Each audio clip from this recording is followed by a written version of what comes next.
Artemis চুক্তিতে স্বাক্ষর করায় বাংলাদেশকে স্বাগত জানিয়েছে যুক্তরাষ্ট্র।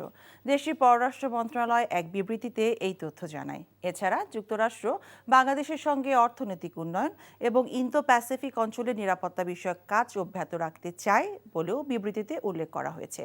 গত 8 এপ্রিল বিশ্বের 54তম দেশ হিসেবে মার্কিন মহাকাশ গবেষণা সংস্থা নাসার আর্টেমিস চুক্তিতে স্বাক্ষর করে বাংলাদেশ। মার্কিন পররাষ্ট্র মন্ত্রণালয় বলছে, যুক্তরাষ্ট্র এবং বাংলাদেশ 50 বছরেরও বেশি সময় ধরে একটি টেকসই সম্পর্ক উপভোগ করছে। অর্থনৈতিক উন্নয়ন এবং ইন্দো প্যাসিফিক অঞ্চলে আঞ্চলিক নিরাপত্তায় বাংলাদেশের সাথে সম্পর্ক অব্যাহত রাখতে আগ্রহী যুক্তরাষ্ট্র। বান্ডেল থাকলে প্রতি সেনমানিতে টাকা বাঁচবে। বিকাশ সেনমানি বান্ডেল কিনে জিতুন প্রতি লেনদেনে।